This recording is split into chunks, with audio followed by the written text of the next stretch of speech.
Bismillahirrahmanirrahim. Assalamualaikum warahmatullahi wabarakatuh.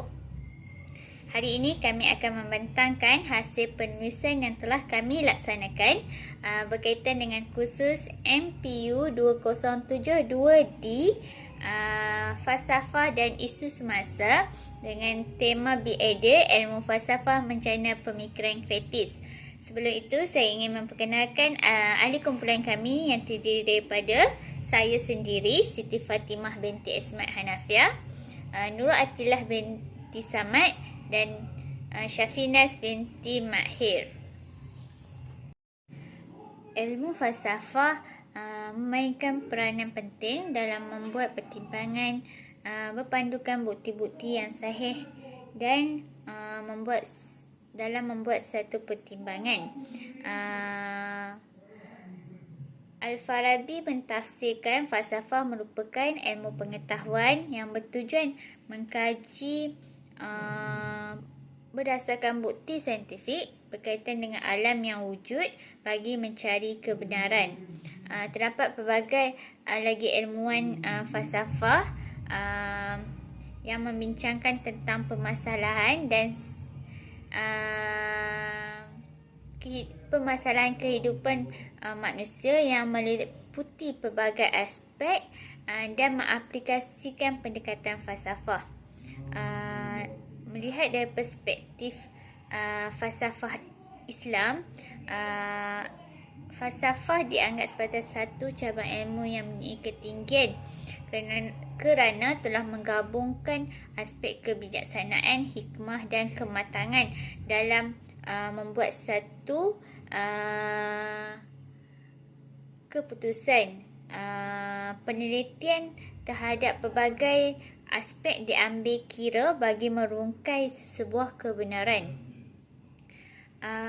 Al-Quran dan As-Sunnah menjadi asas pegangan dalam membuat penelitian terhadap suatu perkara agar tidak tersasar dengan tujuan mencari kebenaran. Dalam falsafah Islam juga terdapat 3 elemen yang penting, iaitu konsep ketuhanan, insan dan alam. Melihat daripada pendidikan di Malaysia,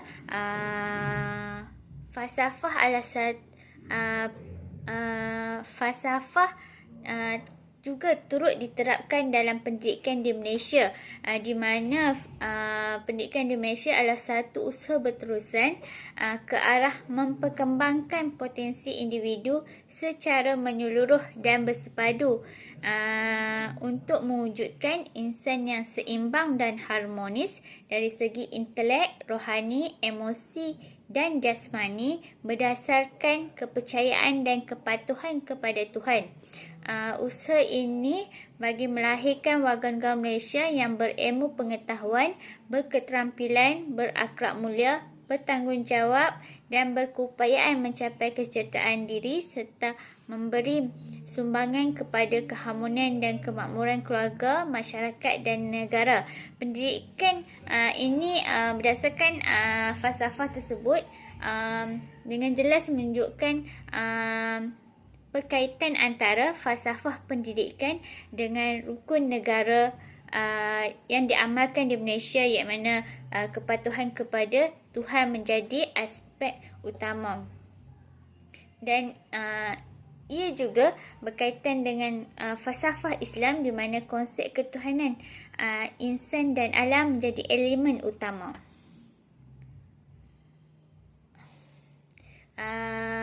Menurut perspektif Islam, konsep insan adalah hamba atau khalifah di muka bumi yang telah dibekalkan dengan akal fikiran oleh Allah SWT, dan insan itu sendiri perlulah mengenal konsep diri dan mengetahui sejauh mana potensi yang dimiliki bagi memastikan setiap tindakan dan perlakuan adalah yang terbaik dan sempurna selaras dengan tujuan penciptaannya.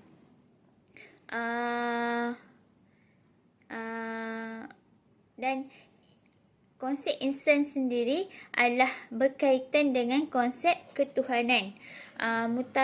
Namun bagi masyarakat Barat, pada mutakhir ini mereka banyak membincangkan berkenaan konsep insan, tetapi hanya melihat kepada aspek material semata-mata tanpa mengaitkan dengan agama terlebih dahulu. Sedangkan setiap agama itu mengajak setiap penganutnya untuk melakukan kebaikan dan meninggalkan segala yang bentuk kejahatan atau yang boleh merosakkan penganutnya. Isu semasa yang berbangkit ialah berkaitan dengan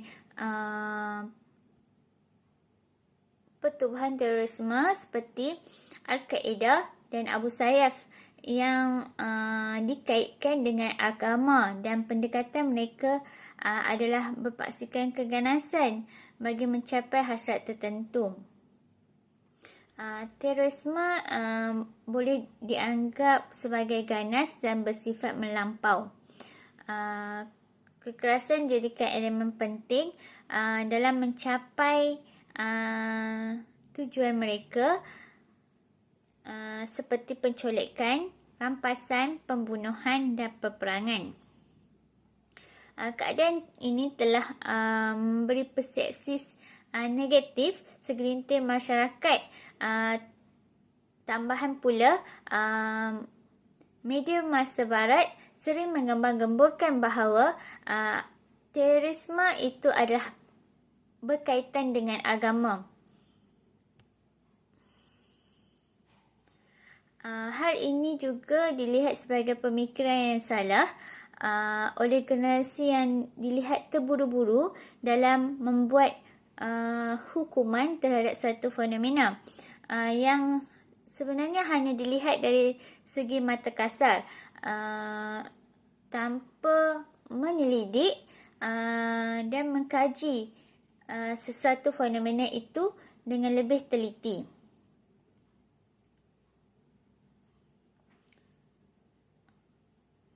Jika dilihat, penubuhan Al-Qaeda adalah kononnya bermatlamatkan membebaskan dunia Islam dari penindasan dan kekejaman. Mereka menganggap bahawa dunia Islam sedang berhadapan dengan kezaliman.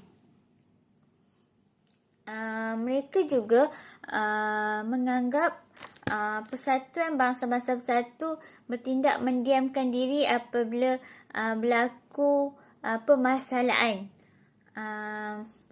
yang berkaitan dengan kezaliman.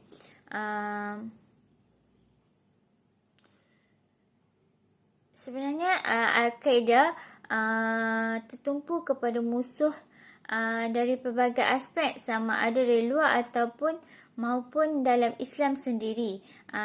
Jadi siapa yang menentang matlamat mereka atau misi pertubuhan mereka juga dianggap sebagai salah. Malahan Al-Qaeda juga dikaitkan dengan gerakan terhadap serangan ke atas World Trade Center pada 11 September 2001. Pengumuman ini juga telah melibatkan kematian orang awam yang tidak bersalah. Al-Qaeda telah melaksanakan perang jihad terhadap Amerika sehingga tidak mempedulikan serangan tersebut dan menyebabkan kematian orang awam dan tidak mengira tempat. Terdapat satu lagi pertubuhan yang juga di bawah naungan Al-Qaeda, iaitu Daesh, yang membawa matlamat agama. Daesh telah membenarkan pembunuhan kepada sesiapa yang tidak mempunyai matlamat jihad yang sama dengan mereka, dengan melakukan pelbagai kekejaman hingga menyebabkan pembunuhan. Daesh juga membawa jihad menubuhkan sistem khalifah. Selain itu, perkembangan perjuangan Al-Qaeda juga bersifat teoris. Sifat teoris ini juga telah berkembang ke seluruh dunia, termasuk di Malaysia yang dikenali sebagai Jemaah Islamiah JI. Kumpulan ini telah diharamkan di Malaysia kerana mempunyai berkaitan dengan Al-Qaeda. Perjuangan yang dianggap benar ini dilihat menjadi ikutan kepada pengikut begitu taksub dengan perjuangan tersebut. Pertubuhan teroris juga telah membawa imej yang buruk kepada agama Islam.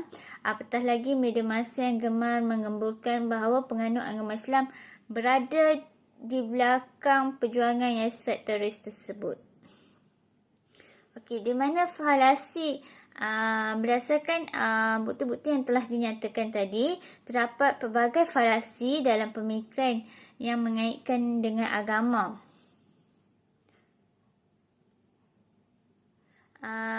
Bukti yang jelas apabila terdapat falasi antara jihad dalam agama. Jihad yang sebenar dalam Islam tidaklah berbentuk keganasan dan kezaliman. Malahan jihad itu sendiri bukanlah kepada peperangan semata-mata. Seperti dalam firman Allah surah Al-Furqan ayat 52 yang bermaksud, maka jangan kamu mengikuti orang-orang kafir dan berjuanglah dengan Al-Quran dengan jihad yang besar. Kalimah wajhidhum bihi merujuk kepada jihad atau berjuang dalam Al-Quran, yakni berjuang dengan berdakwah tanpa menggunakan kekerasan. Ini berdasarkan tafsir Al-Wasi'. Jihad dari segi istilah syariat Islam bermaksud berusaha bersungguh-sungguh dengan meletakkan kalimah Allah di tempat tertinggi dan memperjuangkan sebuah masyarakat Islam berpaksikan syariat Islam bagi memimpin seluruh alam. Falasi seterusnya, agama Islam tidak membenarkan pembunuhan tanpa alasan yang benar. Firman Allah dalam surah Al-Isra ayat 33 yang bermaksud, dan janganlah kamu membunuh diri seseorang manusia yang diharamkan oleh Allah membunuhnya kecuali dengan alasan yang benar, dan siapa yang dibunuh secara zalim maka sesungguhnya kami telah menjadikan warisannya berkuasa menuntut balas. Dalam pada itu janganlah ia melampau dalam menuntut balas bunuh itu, kerana sesungguhnya ia adalah mendapat sepenuh-penuh pertolongan menurut hukum syarak. Perbezaan dalam mengerti suatu agama juga bukanlah menjadi tekad untuk membenarkan pembunuhan dan perkara tersebut dilarang dalam agama.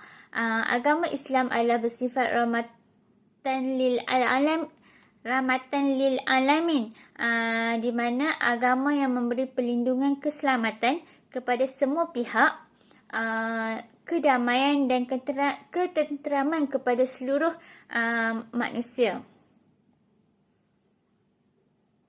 Seterusnya, falasi yang dapat dilihat juga ialah di mana falasi dalam pemikiran yang terlalu taksub dengan perjuangan berkumpulan atau individu hingga membenarkan setiap perlakuan yang dilakukan oleh kumpulan mereka walaupun salah.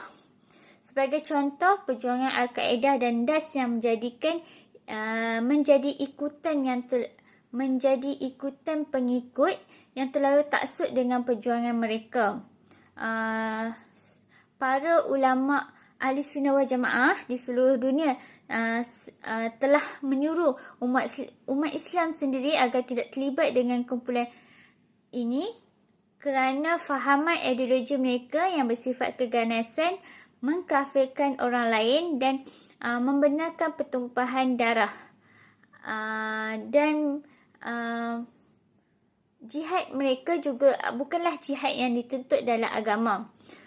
Pembunuhan rakyat yang tidak bersalah yang melibatkan orang awam, wanita dan kanak-kanak dan menzalimi orang bukan beragama Islam adalah sesuatu yang dilarang dalam agama. Selain itu, falasi pemikiran dalam jihad peperangan juga yang diamalkan juga ada dianggap salah. Melihat isu peperangan dari perspektif Islam, sebenarnya Islam membenarkan peperangan, tetapi jika situasi itu mendesak, peperangan yang dilancarkan, peperangan tidak boleh dilancarkan secara terus jika berlaku sesuatu konflik atau permasalahan. Sebaliknya, rundingan damai perlulah dilaksanakan terlebih dahulu. Dan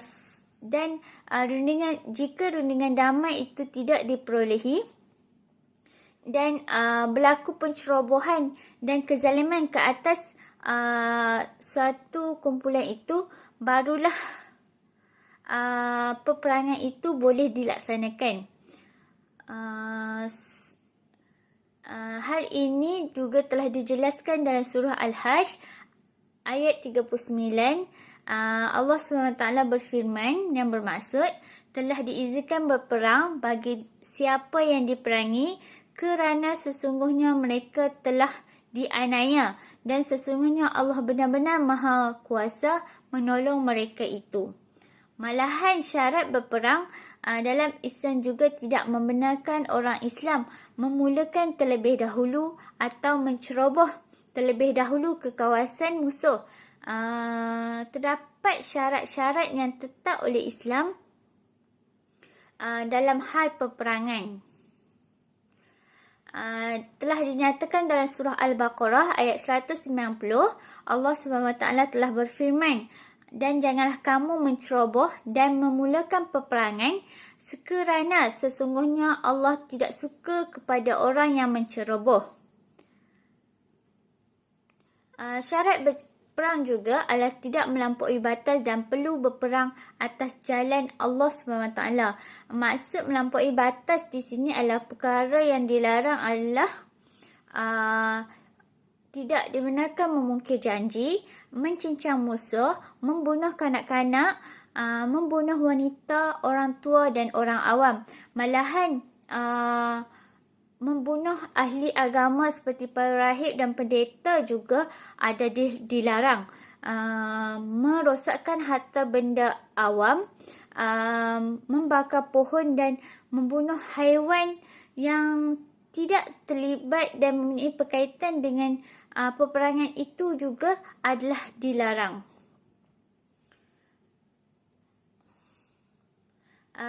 Hal ini adalah bertentangan dengan pertubuhan Al-Qaeda atau Daesh yang kononnya atas matlamat jihad tapi telah membenarkan pembunuhan dan mengorbankan kematian berpuluh kematian wanita, kanak-kanak dan orang tua.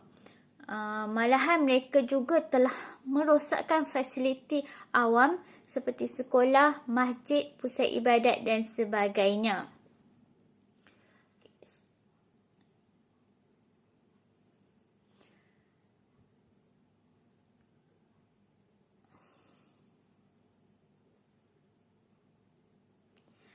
Sebenarnya pertubuhan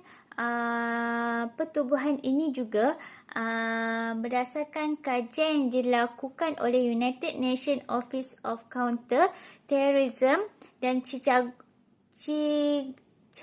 Project on Security Terrorism mendapati bahawa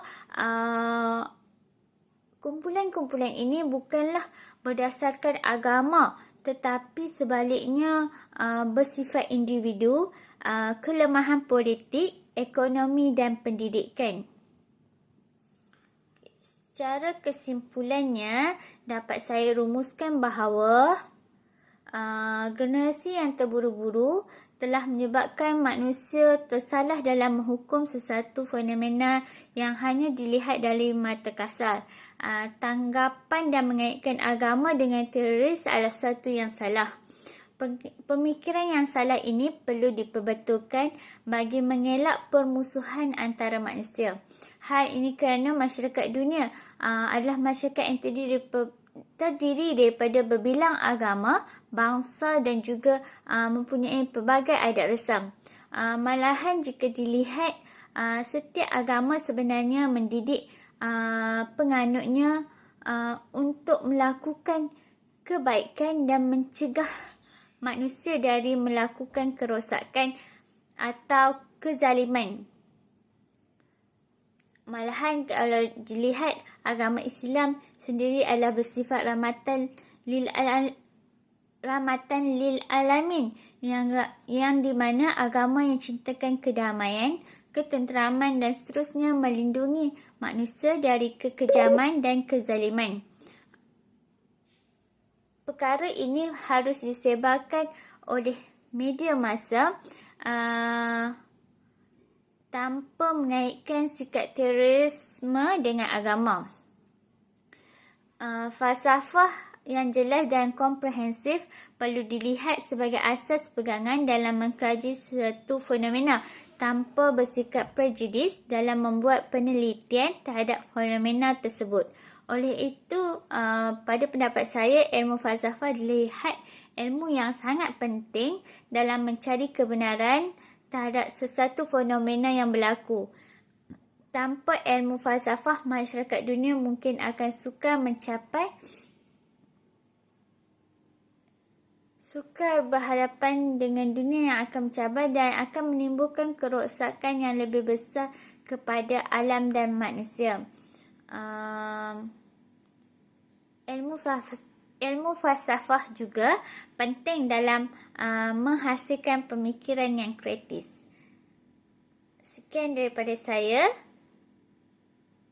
Sekian, terima kasih.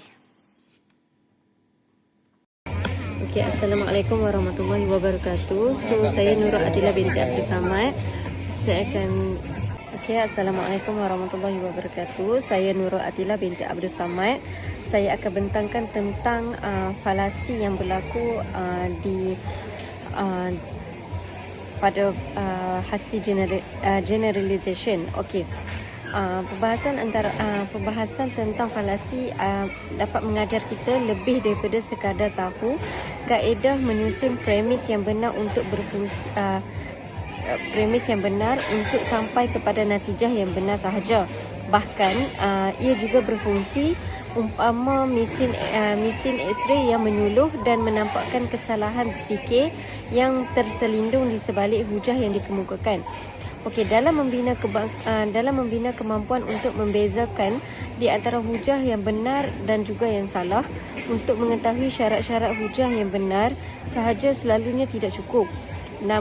Dia juga perlu untuk difahami perbahasan falasi supaya kebenaran dapat dibezakan dengan lebih jelas dan juga tepat. Okey, falasi juga dia dapat mengajar kita supaya lebih berhati-hati apabila terlibat dalam sesuatu perdebatan agar tidak terperangkap dalam helah dan tipu daya pihak lawan yang menggunakan hujah-hujah yang salah dan juga palsu.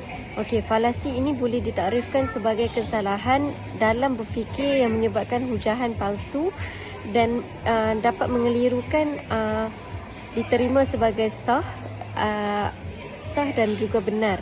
Okey. Falasi ini berlaku apabila seseorang melihat satu fenomena dan menganggapnya apabila bukti yang cukup untuk menghukum satu fenomena itu kepada umum. Okey, contoh yang saya dapat berikan, Kamal membeli sebuah kereta jenama Proton. Sepanjang tahun pertama, kereta itu telah rosak untuk beberapa kali. Okey. Kamal membuat kesimpulan bahawa semua kereta Proton tiada kualiti. Namun itu adalah kaedah berfikir yang silap kerana kesimpulan umum yang dibuat hanya bersandarkan kepada satu pembuktian sahaja. Okey, kesilapan berfikir dengan menolak atau menentang pendapat seseorang kerana kekurangan peribadi individu tersebut tanpa menilai hujah yang dikemukakan. Dalam erti kata lain, serangan dilakukan ke atas peribadi individu dan bukannya hujah yang akan dikemukakan kemudian. Okey, contoh yang kedua yang saya boleh berikan, pelajar A adalah pelajar junior dan pelajar B adalah pelajar yang lebih senior. maka pelajar A tidak layak untuk menasihati pelajar B yang lebih senior itu. Okey, apabila lawan memberi hujah yang kuat dan sukar untuk ditolak, antara cara untuk menolak hujah ini adalah dengan memberi tafsiran yang terpesong kepada hujah tersebut supaya lebih dipatahkan. Okey, hujah yang terpesong ini kemudian akan dijadikan sasaran bagi menampakkan seolah-olah hujahan itu dibalas untuk ditujukan dengan hujah yang asal, tetapi sebenarnya tidak. Okey, apabila seseorang sengaja mentafsirkan hujahan lawan dengan makna yang silap dengan tujuan supaya lebih mudah ditolak dan dia telah melakukan falasi strawman. Okey, contoh falasi strawman ini adalah antara dialog dua orang. Okey, saya bagi contoh antara Sally dengan Bob. Okey, Sally mengatakan pengguguran adalah salah kerana salah untuk kita membunuh. Okey, manakala untuk Bob menyatakan pengguguran adalah salah kerana salah untuk kita membunuh. Okey, Bob nyata nyawa juga tidak berdosa. Fetus adalah nyawa yang tidak berdosa. Justru pengguguran adalah salah dari segi moral. Tindakan menggugurkan bayi adalah tidak salah. Mereka yang mengatakan atau berfikir bahawa pengguguran adalah salah adalah golongan ekstremis yang cuba memaksa pemikiran sempit mereka ke atas orang lain. Okey, di sini kita boleh melihat Bob telah melakukan falasi strawman dengan memesongkan hujah yang menentang pengguguran sebagai fahaman ekstremis. Okey. Falasi jenis ini adalah dengan mengemukakan pandangan yang tidak relevan dengan isu yang diperkatakan. Tujuannya adalah untuk memesongkan penyataan asal hujahan dan secara langsung memberikan implikasi terhadap isu yang diperkatakan. Ini juga turut mengakibatkan penyataan-penyataan di dalam sesuatu isu itu terkeluar daripada apa yang cuba diketengahkan. Okey, contohnya merokok boleh membawa kepada maut. Itu adalah hujah yang asal. Okey, hujah yang dipesongkan adalah orang yang tidak merokok pun boleh mati juga. Okey, falasi ini berlaku apabila kita mengandaikan bahawa dua fenomena yang dilihat saling berturutan mempunyai hubungan sebab. Okey, oleh kerana B hadir selepas A, maka A adalah sebab kepada B, tapi sebenarnya tidak pun. Okey, contohnya setiap kali katak berbunyi, hujan akan turun selepas itu. Kesimpulannya, bunyi katak menyebabkan hujan turun. Cara berfikir ini silap kerana hujan boleh turun walaupun tiada bunyi katak. Untuk mengelakkan falasi jenis ini, kita perlu lihat dengan teliti hubungan antara A dan juga B. Adakah wujud hubungan sebab akibat antara kedua-duanya ataupun apa yang berlaku hanyalah kebetulan? Hujahan jenis ini juga berasaskan hujah yang logik tetapi untuk mendapatkan simpati pihak yang lain. Contohnya, seseorang yang bersalah dipertahankan semata-mata kerana ia sudah tua ataupun dia adalah seorang anak yatim piatu. Hujahan yang tidak didasarkan kepada pemikiran yang logik tetapi disandarkan kepada kuasa atau pengaruh pihak tertentu. Contohnya, apabila orang yang berkuasa atau berpengaruh mempunyai sesuatu, maka diandaikan bahawa semua tindakannya adalah betul. Okey, untuk kesimpulannya, kita berusaha untuk mengajak orang ramai untuk memahami cara dan kaedah berfikir dengan betul dan juga benar melalui ilmu yang logik. Okey, pendekatan ini akan menjadikan masyarakat untuk berkebolehan menilai sesuatu hujah atau pendapat dan juga penjelasan yang disampaikan oleh pihak lain sama ada benar ataupun tidak benar, sah ataupun tidak sah. Okey, melalui pendekatan ini juga masyarakat juga boleh mengelak daripada perangkap-perangkap berfikir yang boleh mengelirukan dan juga menyesatkan melalui pendedahan tentang falasi. Okey, terdapat pelbagai jenis falasi dan kesilapan berfikir yang tidak disebut di sini. Namun ia juga boleh didapati perbincangan di dalam buku-buku yang berkaitan dengan logik. Okey. Berdasarkan perbincangan yang diutarakan di atas, kecenderungan menisbahkan agama khususnya Islam sebagai faktor berlakunya terorisme yang berpotensi mengabaikan faktor-faktor lain yang jauh lebih besar seperti faktor politik dan juga ekonomi. Agama dalam hal ini hanya digunakan sebagai medium manipulasi sesetengah pihak berkepentingan untuk menjustifikasikan atau menghalalkan perlakuan yang telah mereka lakukan ataupun setidaknya menjadi dorongan kepada apa yang dilakukan di mana sebenarnya. Okey, agama dalam hal ini hanya digunakan sebagai medium manipulasi sesetengah pihak berkepentingan untuk menjustifikasi atau menghalalkan perlakuan yang telah mereka lakukan atau setidaknya menjadi dorongan kepada apa yang telah dilakukan di mana sebenarnya ini adalah berasaskan pemahaman keagamaan yang salah. Okey, kesalahan besar sesetengah pihak ialah apabila menyanjung pengganas dengan mengaitkan tindakan mereka dengan agama. Dengan pendirian sebegini, ia membenarkan pandangan yang dipegang oleh mereka bahawa tindakan tersebut sebahagian daripada agama. Bahkan pemusuhan terhadap agama akan menyebabkan fahaman terorisme terus berkembang. Okey, terorisme sebaliknya berkembang subur dalam persekitaran yang penuh dengan keputusasaan, iaitu penindasan dan juga peminggiran. Ia juga berkembang di tempat berkembangnya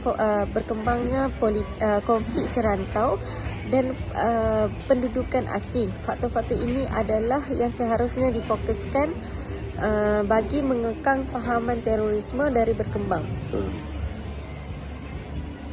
Okey, dalam konteks Malaysia, satu kajian khususnya perlu dilakukan bagi mengenal pasti faktor keterlibatan rakyat Malaysia dengan kegiatan terorisme.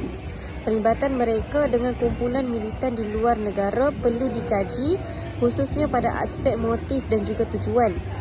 Okey, persoalan ini penting untuk dijawab supaya usaha pencegahan melalui pendidikan dan juga pemulihan melalui deradikalisasi boleh digambling oleh kerajaan dan kerana tindakan penguatkuasaan dan penahanan bukanlah satu-satunya jalan untuk menghapuskan fahaman dan juga gerakan ini. Okey, sekian, ini sahaja daripada saya. Terima kasih. Perkembangan ilmu falsafah ini sangat menggalakkan disebabkan aktiviti-aktiviti intelektual seperti perbahasan dan penyelidikan oleh ahli-ahli falsafah dalam mencari hakikat, kebenaran dan juga tabiat sesuatu ilmu berdasarkan kemampuan akal fikiran seorang manusia. Falsafah merupakan satu komponen yang penting dalam perbincangan bagi pelaksanaan sesuatu sistem pendidikan. Selain itu, falsafah yang dibina juga akan membentuk objektif, metodologi, wasilah dan sistem prasarana bagi pendidikan. Kewujudan falsafah adalah sebagai memenuhi keperluan kepada tujuan pendidikan yang telah ditetapkan supaya ianya dapat dicapai dan menjadi tunjang kepada pelaksanaan sesuatu sistem pendidikan bagi sesebuah negara. Falsafah juga merupakan salah satu disiplin ilmu yang dianggap sebagai disiplin yang tinggi. Falsafah dianggap seperti itu kerana maksudnya sendiri, iaitu cinta kepada hikmah. Falsafah Islam ialah falsafah yang tidak boleh dipisahkan daripada dua sumber berotoritari, iaitu Al-Quran dan Al-Sunnah. Ini bermaksud setiap apa sahaja bidang dan cabang falsafah yang dibincangkan berdasarkan Al-Quran dan Al-Sunnah adalah tidak boleh bercanggah. Persoalan insan juga adalah penting dalam falsafah Islam, di mana di dalam Islam, insan adalah makhluk Allah Subhanahu Wa Taala. Pendidikan Islam dalam pengertian yang ringkas adalah pendidikan yang berasaskan ajaran Islam yang menitik beratkan menitikberatkan pembentukan sikap manusia dalam pelbagai aspek kehidupan.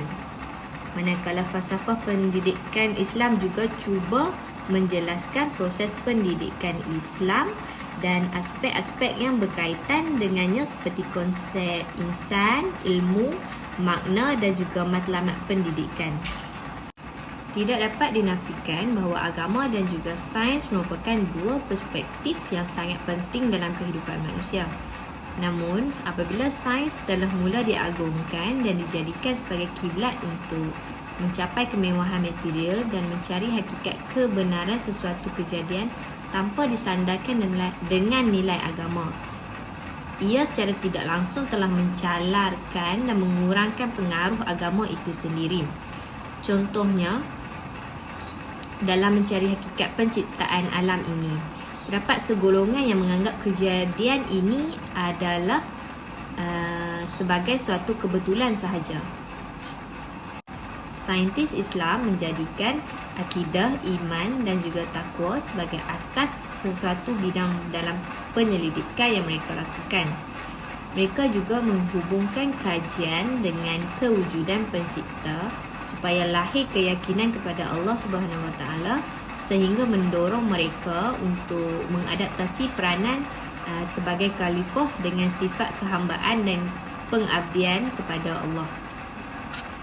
Tujuan dan matlamat falsafah Islam adalah satu perkara yang sangat berhubung rapat dengan persoalan falsafah hidup insan menurut Islam.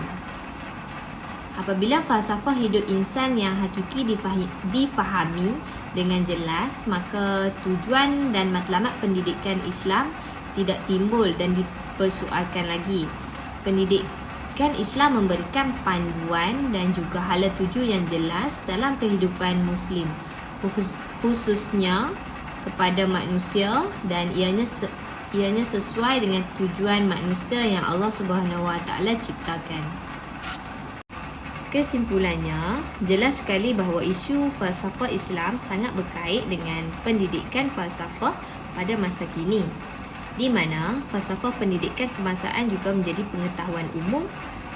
Pada tahun 1988 telah menjadi teras dan tunjang kepada sistem pendidikan negara kita sejak sekian lama. Justru itu, semua perancangan dan aktiviti pendidikan hendaklah merupakan hasil daripada nilai-nilai dan prinsip-prinsip yang terkandung dalam falsafah pendidikan kebangsaan. Ia juga menerapkan konsep-konsep falsafah iaitu dari segi insan, ilmu, makna dan juga matlamat di dalam pendidikan masa kini.